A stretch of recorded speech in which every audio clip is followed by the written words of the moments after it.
Hi, and welcome to our podcast and YouTube video. I'm Jeff Bennett with Thrive Analysis Group and with my other companies, Red Bike Publishing, aka NISPOM Central. And today we're going to talk about the senior management official and their relationship with the facility security officer. So maybe you don't have a good relationship with your senior management official. Maybe you don't have a NISPOM problem. Maybe you have an influence problem. What I mean by that is you have a relationship or requirement to have a relationship with your senior management official. And depending on your company and your organization structure, that relationship may be strained or non-existent at all. Let's talk more about it. So FSOs are appointed to execute the Cleared Facilities Security Program. FSOs ensure that the facility clearance and the personnel clearances, the policies and procedures and programs are in place that allow the company or provide the company with the ability to execute contract deliverables and do so while protecting classified information and being NISPOM compliant. I hope to be able to provide you some guidance on here. And the next podcast, I'm going to bring a very special guest in and I'll tell you about it on the next podcast.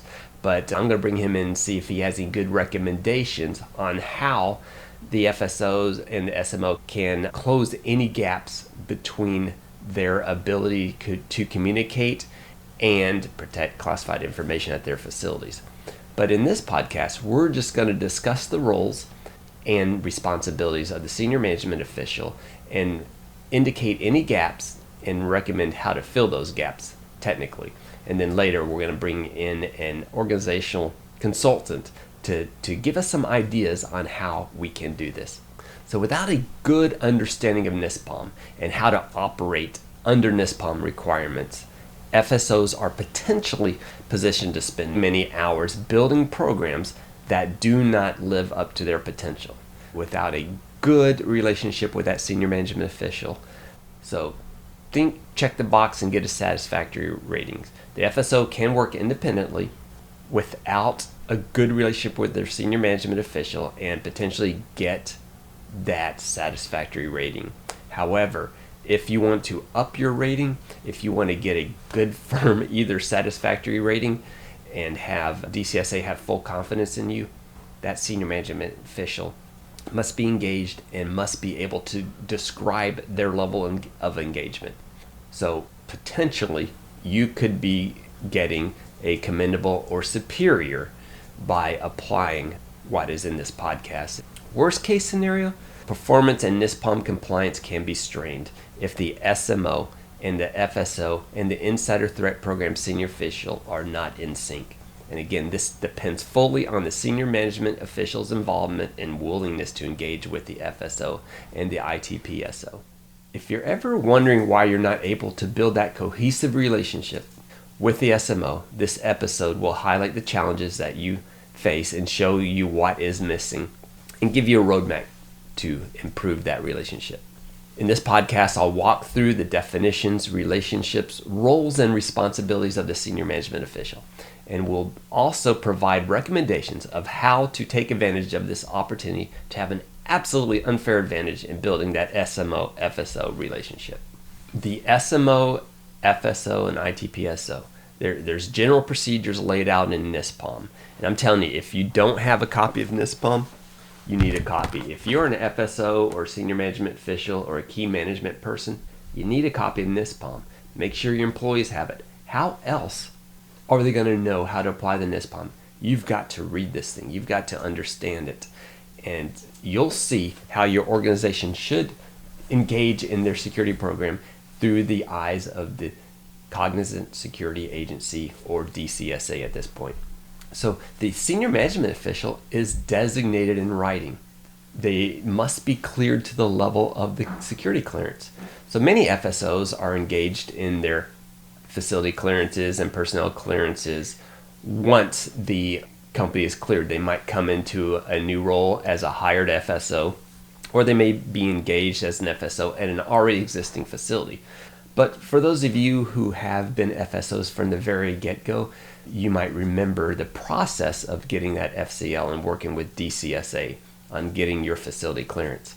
You may remember submitting corporate documents, articles of incorporations, etc., that identify key management personnel, especially the senior management official, insider threat program senior official, and the facility security officer. The SMO is designated in writing, perhaps in corporate documents, but definitely uploaded in the Cognizant Security Activities or Agencies database. They are there in this, and you should have that information downloaded in your FSO workbook. SMOs are appointed security officials, believe it or not. So in NISPOM, they're required to oversee the implementation of NISPOM in their organization. They undergo the same security training as cleared employees, and they undergo position-specific training. Now I'm going to ask you a couple of questions. Where does an insider threat program senior official go for training? Where do appointed insider threat personnel go for training? Where do FSOs go for training? If you're in the know, right, they go to the CSA's, follow CSA's guidance and register on the website and take their required training. PSOs take required training. FSOs must be certified with their required training, and they get a certification and they upload it into their FSO workbooks and display it to DCSA when they come around. Let me ask you this question. Where does the SMO get training? How do you ensure that the SMO is equipped to perform their job? The answer to that question is there is no formal training for SMO. Senior management officials are trained by the FSO on the job, and that's why it's important that they have a great relationship. Now, I recommend that the SMO take training on DCSA's website and understand their roles. But if not, we have SMO training at NISPOM Central that will explain to the SMO their roles and procedures. I'm going to describe your roles and procedures, and maybe you can figure out how to get that training. If SMOs are performing these functions, how does the FSO in the organization coordinate efforts with the SMO? Now remember, one thing that it says in NISPOM that the SMO cannot delegate their accountability. That means their role cannot be delegated to the FSO. The SMO is accountable for the organization's security posture.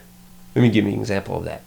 Every DCSA review that I've attended with my clients, the senior management official who is in the room and present the entire time pretty much has answered all of DCSA's questions. And in those cases, they've received commendable or above ratings. If there is a technically savvy FSO and a very knowledgeable senior management official in the room, DCSA can ask questions and receive answers that inspires confidence in the clear defense contractor's ability to protect classified information. And when that happens, the further asking of questions that fit the gold standard criteria can be applied, and these organizations end up getting commendable or superior ratings. Under the NISPOM, the SMO has tasks that include but are not limited to compliance oversight. What compliance? What oversight? Of the NISPOM.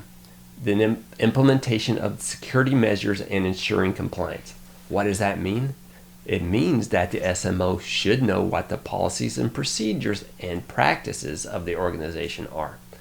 Guess where those are found? In the standard practices and procedures, in insider threat program policies, in the SEAD 3 reporting policies. So the SMO should be able to answer at a very high level the policies and procedures and practices of the company when it comes to protecting classified information.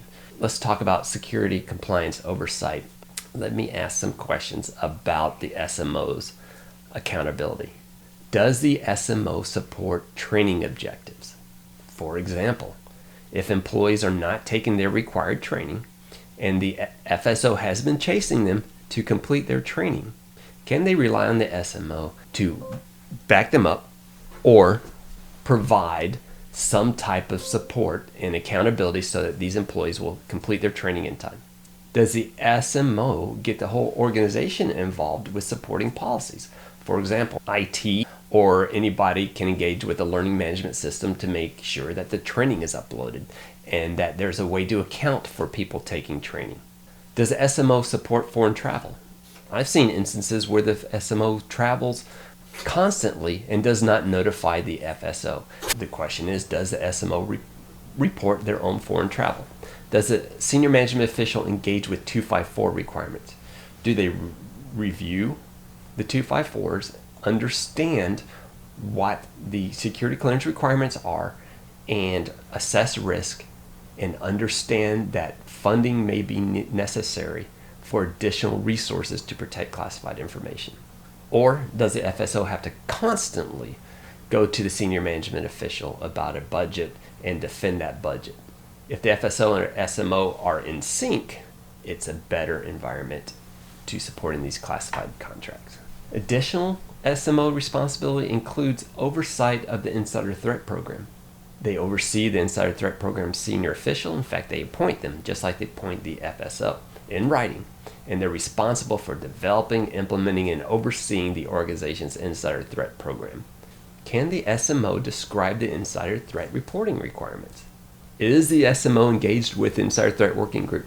Does the Insider Threat Program senior official actively engage with the FSO and the SMO to review, consult on, make recommendations for the Insider Threat Policy? Can they describe it to a certain degree of detail? And when DCSA comes around, can they answer questions about the Insider Threat Program? The self-inspection program is an integral part of maintaining that facility clearance. It helps identify areas of risk within the organization. While the FSO or somebody on the security management staff conducts the self-inspection, they use that booklet called the Self-Inspection Program for NISP Contractors, a big checklist. You can check yes or no, but I always recommend filling in or completing the narrative area with as much detail as possible. Because guess what happens? After the self-inspection handbook is completed, the FSO must complete a report and a certification, brief it to the SMO, and the SMO signs that memorandum saying that they understand that the self-inspection was conducted, risks were identified and mitigated, and that they understand the findings of the self-inspection. Is going to come and conduct a security review. They're going to look at the security education and awareness. They're going to look at the insider threat mitigation. They're going to look at record keeping and administrivia. This is where they know inherently how the SMO is engaged, if at all, because when they're asking these questions, they're looking for SMO responses. How do you support security education and awareness? Are there any issues with insider threat?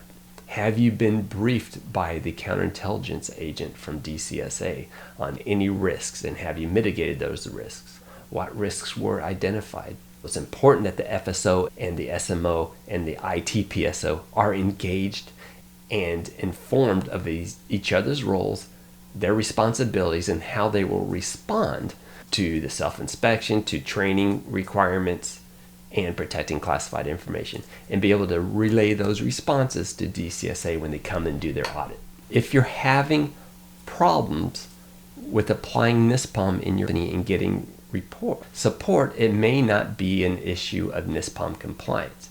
It may be an issue of it. Now I want to share with you a few slides, and we'll discover soon in my next podcast with my subject matter expert how we might correct a problem that I've noticed in a lot of organizational structures. So scenario A might be your company that's just starting out, where it's very small, and you have your headquarters element, you have your senior management official, FSO, and ITPSO, maybe the same person, or maybe one or two people, and your workforce.